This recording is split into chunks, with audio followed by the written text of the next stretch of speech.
Hello and welcome to our video series of Two Educated Brothers. I am DeeJayAcro and I'm sitting here along with The Overlord 187. and I want everyone to like, of course, subscribe, of course, and comment and share on the video. Today, our opening topic, we're going to review 3 movies that probably everyone has probably seen.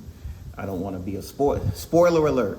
If you haven't seen these 3 movies, I'm sorry we're going to spoil it for you, but I think most people have seen these movies. The 3 movies are Overlord, The Titanic, Forrest Gump, and Acrimony. right. So if you do not wish to have if you have not seen any of these 3 movies, it's best that you go watch these videos and then come back and play this one, because we're going to do a review and we're going to speak about these movies from the male perspective, from the red pill perspective. All right, guys. We're going to begin our first movie review. This is a movie that we've talked about many times. The Titanic. Okay. Mr. Overlord, let me ask you the first question. I know what your answer is, but they don't know what your answer. Who is the villain in this movie? If every movie has a hero and a villain, who is the villain in this movie? The main villain is Rose DeWitt, Kate Winslet's character. Okay, so needless to say, that is a controversial answer because the whole movie is based upon this love affair that Rose has with Jack. Leonardo DiCaprio. Right, our 2 protagonists in the movie, right. So how are they the villains in the film? Well, you said it in your monologue just a moment ago. You used the word affair. Right? Now, Bill Zane's character, which I had no idea what his name was until today. Okay, let's pause, everyone out there, YouTubers. What is Bill Zane, the Baron, the quote unquote Baron? What is his name in the movie? And please tell me, if you put in the comment section, where his name is mentioned and especially where did Rose ever call this man by his name? Okay, but we looked it up. What is the man's name? Calderon Hockley. Yes. Now that just goes to show, the complete and utter disrespect that Baron Hockley has a title. But go ahead. So again, the 2 protagonists, they're just having an affair. So what's wrong with that? What's wrong with young love? Nothing's wrong with young love, but Rose was betrothed to Calderon. If you remember correctly in the movie, when they were talking, he said, "You are my wife in every way but name," meaning they were bumping uglies, meaning that he was taking care of her financial needs, meaning that he was taking care of her mother's financial needs, and that means that he was responsible for all of the finances for their family that they were about to have, right? What about people that want to take away, who wanted to say, well, she had no choice. Rose was basically like a slave. What's your opinion to that? She was traveling first class on the maiden voyage of the Titanic. How was she a slave? Right. So now my question, if anyone that thinks this is controversial, imagine if the roles were reversed. There wouldn't be a movie. Right. So if a rich woman took her husband who's broke and the family's broke on a cruise, and he found some young hot chick that he wanted to bump uglies with, that wouldn't make a movie, right? No, that would not make a movie. But it's okay this way, right? But it's okay for the man that we don't even, his name is not even, it's okay for the man to take the L, right? Okay. And that's a good segue into my next point. What did Calderon Hockley do wrong? Thank you. If he's the villain, what was his crime? He didn't want Jack screwing his woman. I mean, I don't know, but for some reason, Hollywood thinks that that's the what? Okay, I can just hear it now. But Overlord, he was controlling, right? And you're not supposed to control your woman. You're supposed to let your woman. How do you know he was controlling? That's what I want to know, right? Well, he invited Jack to dinner. He thanked him for stopping his wife from jumping off the whatever you call the front of the ship, the mast. I don't know. I mean, what? Tell me. What? And he offered him money. Oh, you always reference the end of the movie. What happened at the end when the ship was going down? And remember, you always how generous Mr. Hockley was. Okay, let's go back towards the end of the movie. Yeah. Right? Mr. Hockley secured passage on a lifeboat, right? He then went after Rose, even knowing after that she was having an affair with Jack, knowing that what she did, he went after her, grabbed her by the arm, and was trying to save her life. And what did she do when she to thank him for that? She spit in his face. And finally, Mr. Hockley let. And we don't even know if he gave up then, because in New York, there's a scene where he's calling her name. He's looking through the survivors, looking for Rose. That's true. He did. So who knows? Okay, so for people who say that Rose couldn't Rose, if being married to this guy was such a chore, why didn't she just go to school and learn it? Learn it. She's from the upper class. Why didn't she just go to college? Right? Why didn't she go to school? I mean, why didn't she just learn a trade? Yeah, learn a trade. Seamstress. I mean, what's wrong with that? I mean, obviously there was a lifestyle that she did by the toil of her hands. That's not the lifestyle she wanted to live. She wanted to live the lifestyle that Baron Hockley could provide, right? So even after Jack sacrificed his life for her, because he died at the end of the movie, she unmercifully beat his hand off of her hand, and he sank to the bottom of the ocean, and she, ducked away from Baron Hockley. She ended up married with children, living the life of an upper middle class individual. Right. So she never had to work, which is going to segue to my last point about the movie. If Jack had survived, if Jack and Rose had to survive, what would be the logical outcome of their marriage? And for today, they'd get divorced. They'd be right, because what would be Rose's number one complaint? He cannot provide the type of lifestyle that she has grown accustomed to. Right. And is that his fault? I mean, how many men have the kind of money that Mr. Hockley, Baron less Hockley? than 1%. Right. So would that be Jack's fault? But no, right? I don't think it'd be Jack's fault. Well, Jack came from a lower class environment, and he probably had, working class values. And there's nothing wrong with an individual having working class values. But Rose would have to understand that comes with her toiling just as well as him. Okay, so if they moved to Chicago or Indiana, wherever they moved in, and he found a job as a subway conductor or garbage man, that really wasn't. She'd be like, "This is a little too much. I don't want to do dishes, and I don't want to do laundry and dishes and mop floors." Right. 54% of all marriages end up in divorce. Over 80% of all divorces are filed by the wife. So you tell me. Yeah, so this would definitely end up in a divorce, and people would see that as Jack's fault. That was my point. And they would have said he should not have taken her from the lifestyle she was accustomed to if he knew that he couldn't provide that for her. Right. Love would be totally out of it. Okay, right. There you go. Love would be completely out of it. Okay. Right. So I remember when I was in the theater and I was looking at the end of it, I started laughing uncontrollably.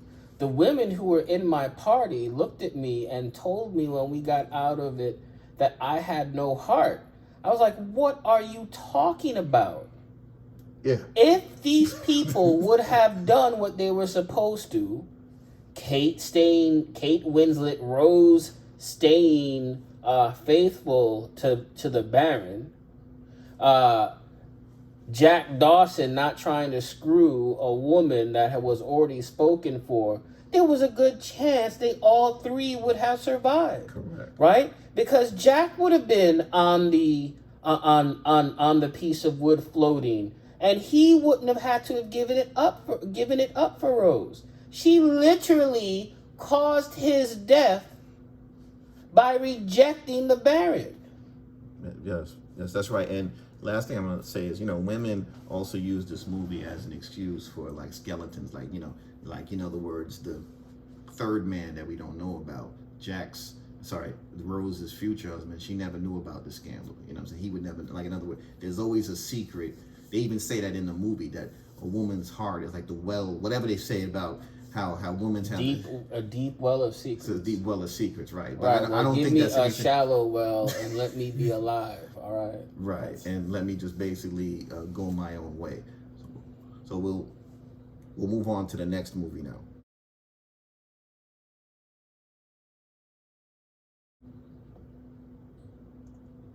All right. So the second movie we're going to talk about, Forrest Gump. Yeah. It's sold to us as a story of eternal love on Forrest's part, trying to get the woman who he loved from the time he was a little child. Mm-hmm. His sweetheart. And it's a historical piece, but there's a love story that's intertwined in it. And, but our point is that, can you really call this a love story? I mean, I don't, in my mind, I don't think this is more like somebody being used. Right. Let's advantage of, but go ahead. Let's look at the facts.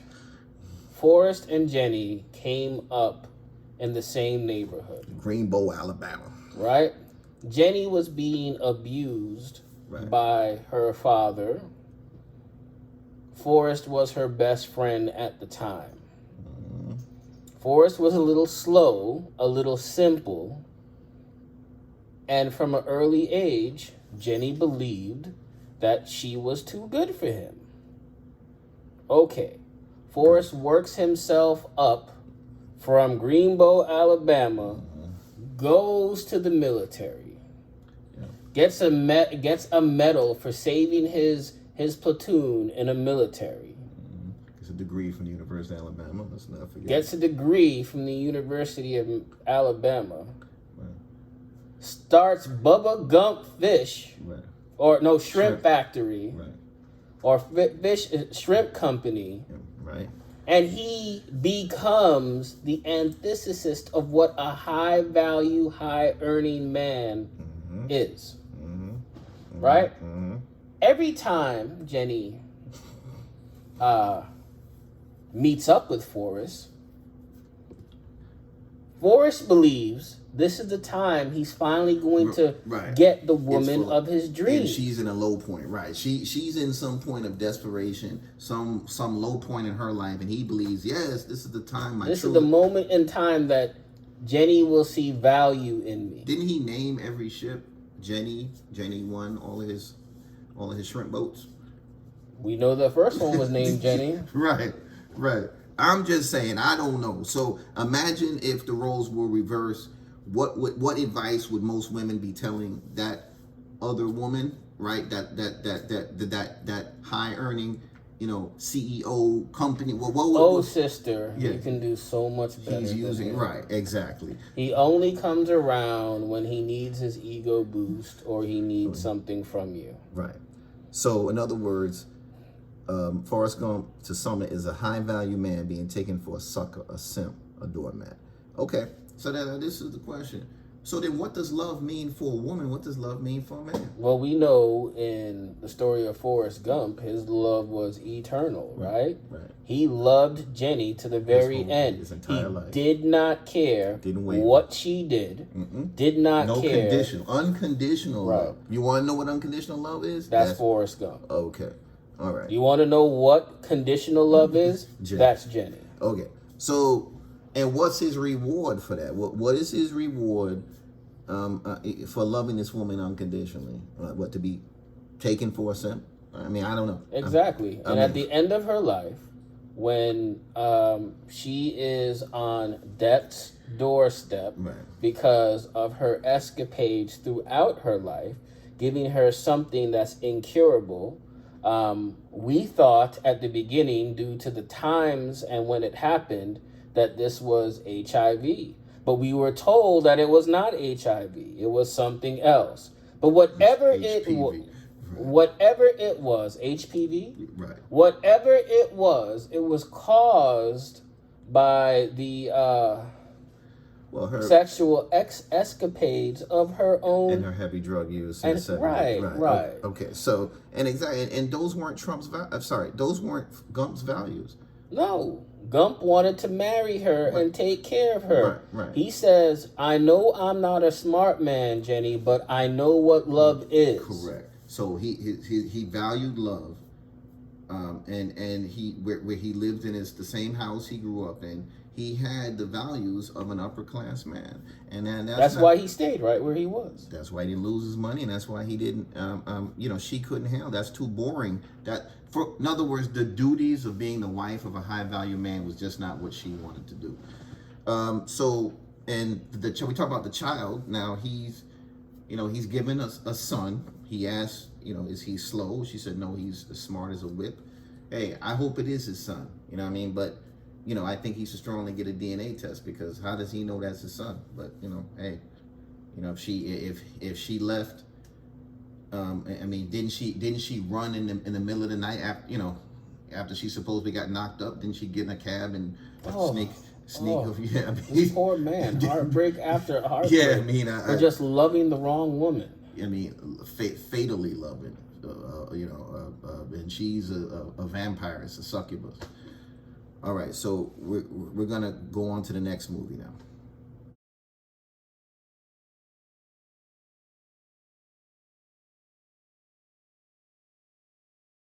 Guys, and the final movie we want to talk about is Acrimony. Okay, so Tyler Perry. Two things I want to say before we talk about the what happened in the movie. Two things. A, Tyler Perry in the beginning has to define what acrimony means, because it's like such a departure from what his audience is going to be, thinking about. But according to Merriam-Webster, it's anger and bitterness, harsh or sharpness of words, manner or feelings. So we're just talking about bitter, anger, acrimony. He had to define what that meant, and then this is a departure from the typical Tyler Perry script.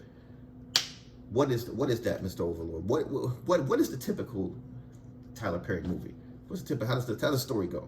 DeeJayAcro. Here is a typical Tyler Perry movie. All of these before Acrimony. Yes. Yeah. Well, what happens? Woman and man are together. Man does something wrong. Woman finds the strength to leave man with her children, has no life skills, and work some type of everyday job. While at this everyday job, she finds the ultimate cleanup man. This man that does not exist. A man who's willing to take her children, everything that she's gone through, and bear the cost of all of that. And in return, gets her love. Right, which we know is conditional from the other two movies. Let me ask you a question. Is there any symbolism as the fact that her high value man, the one that she's married to, typically is of a darker complexion, and her cleanup man is usually a light-skinned brother? Not that I have anything against light-skinned, but like your Rick Fox, Shamar Moore. Is there any symbolism in there? Well, it's trying to tell you that he's better just by the... It's by the very appearance of it, right? His appearance, right. But, hey, can't. Hey, you can't knock the results. You know, people buy this. People, Well, Rick Fox is a good-looking human being. What do you Right. want me to say? Right. 6'5", 6'6", 6'7". Right. But how many men? How many men are that tall? I'm just saying, even Less just than for this height. 1%. And how many men would actually have the money to bail you out? And, Less than 1%. Right. So this man is not even in the 1%. He's in the 1/100th of 1%. But that's real. That's real. That's what they buy. People buy into that. People Look, spend. everybody wins the lottery every week too. Sure. But the chances are I'll get struck by lightning before I win the lottery. Okay. So let's delve into the movie. The beginning of the movie. So the main character, she's played by who again? Taji Henson, right? She crashes her Jeep, her motor vehicle into Well, we have to set up the situation, right? Okay. She was going to college. Mm-hmm. She was not doing well in a specific class. Mm-hmm. She bumps up into this character. Right, he's very good in college. He's right? very good. He's very smart, yeah. and he's not privileged. Right. So he has to work very hard to get what he wants. They fall into young love. Her mother passes away. She gets an inheritance. He convinces her to buy him a vehicle. She does.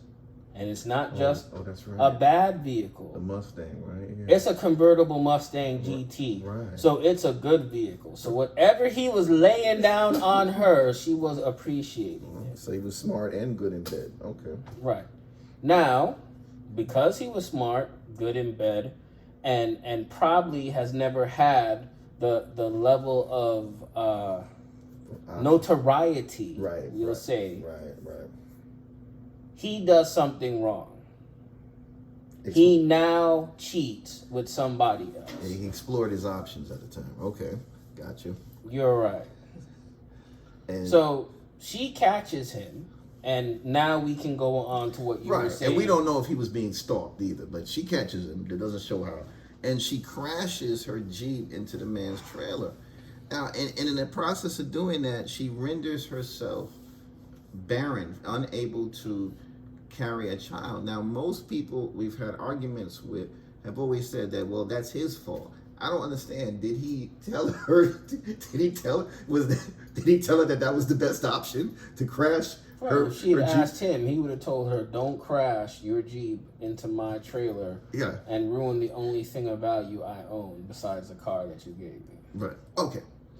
And then this ties into the end of the movie because that girl, it turns out to be it turns out to be his love interest at the end of the movie. But we'll talk about that later. Okay. So Tahaji and him get married, right? And the main character, they get married. Now, in marriage, there's certain vows, right? Love, honor, cherish, sickness, health, right? Rich, poor. Right. Till death do us part. Now that seems kind of unconditional, right? I don't know, but to me that sounds like an unconditional. That's honor. Thank you. Cherish, obey, sickness, health. If Jenny married Forrest, you think he'd have any problem honoring those vows? No. Right. Would she have an issue? Yeah. Yeah.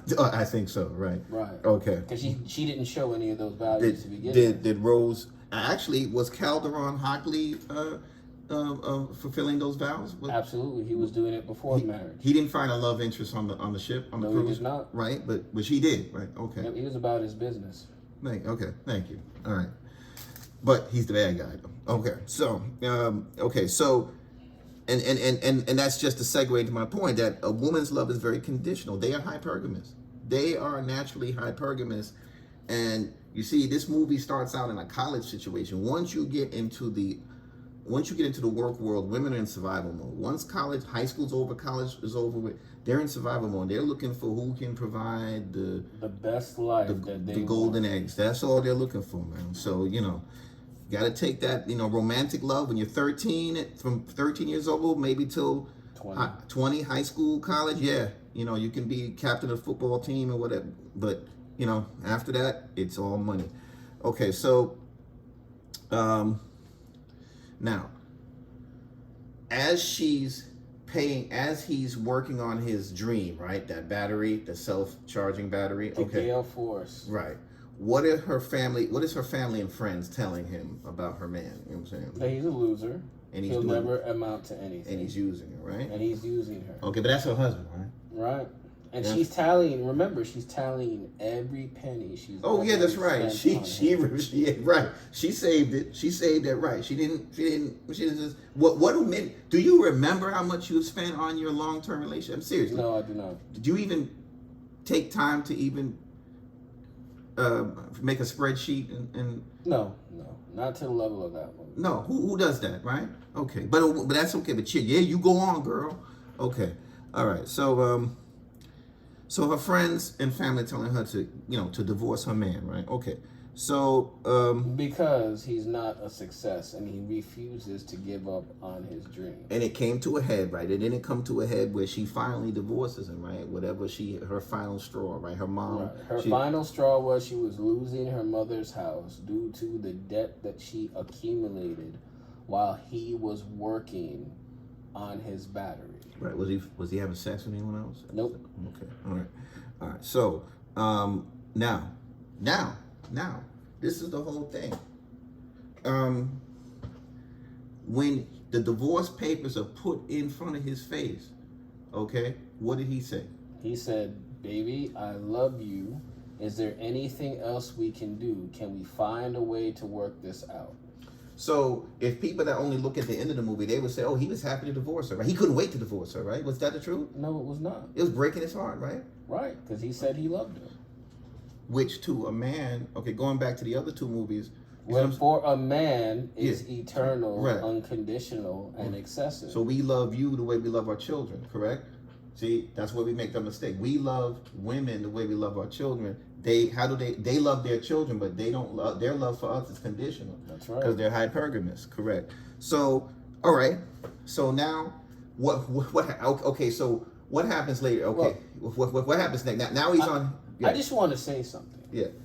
At the end of the divorce, he left and went to a homeless shelter. Yeah. She left, went with her sisters to a house. Oh, and he celebrated by losing everything he owned. She celebrated by screwing some guy. Yeah, one night stand, right? Yeah. She didn't even know.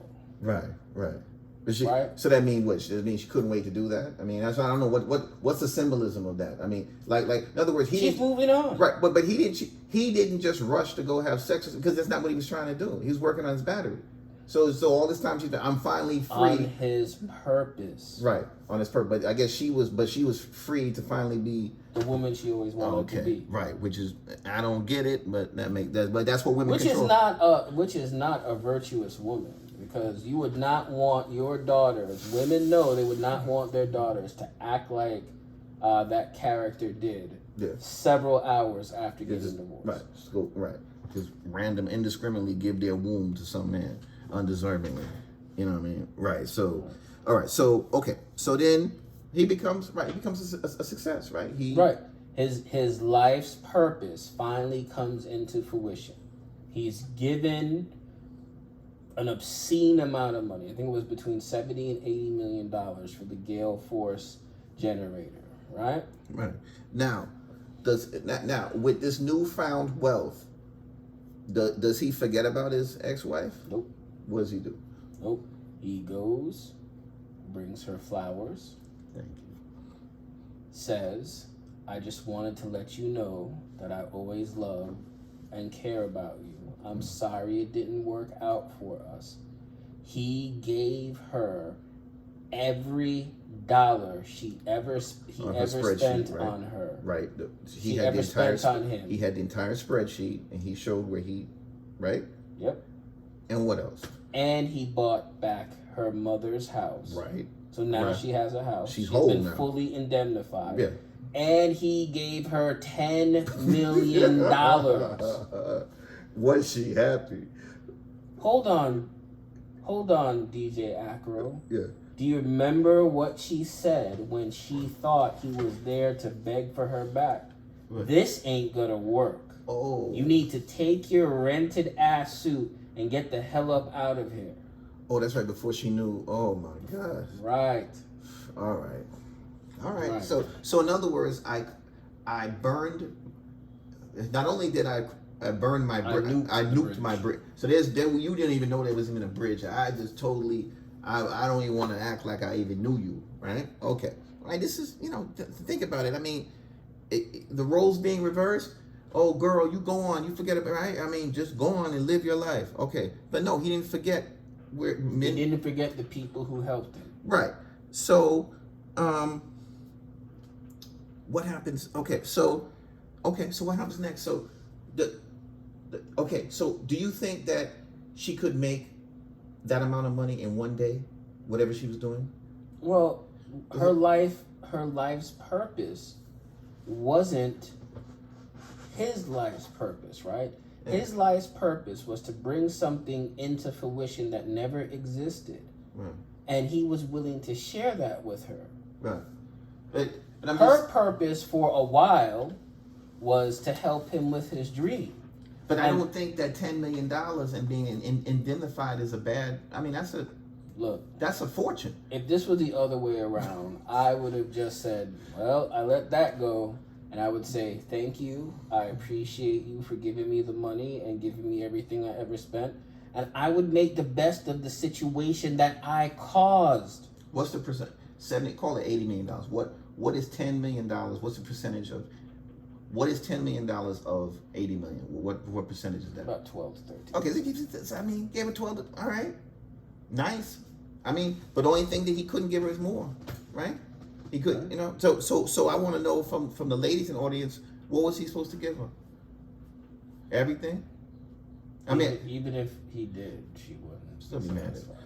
All right. So then she turns into a murderous woman. Right. She's in therapy, and the therapist says to her, "Hey, don't you think that you might want to look at the way you're looking at it?" The therapist can't come out and say you're crazy. But she brings things out. Hey, didn't you want the divorce?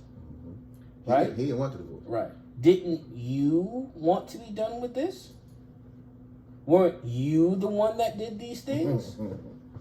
Right. The therapist says that you need to take some responsibility for your own actions. Right. Accountability. And again, it comes to the moral of the story. You need to leave the dance with the person you came there with. Maybe you might want to do that. Right. In all three of these situations, the Baron did what he was supposed to do, because I'm telling you, if I find out that the woman I'm betrothed to is sleeping with some dude in lower class deck, and here I am taking care of her, taking care of her mother, doing everything I possibly can. And I don't know if you guys know this, but I went to the Titanic exhibit in Orlando.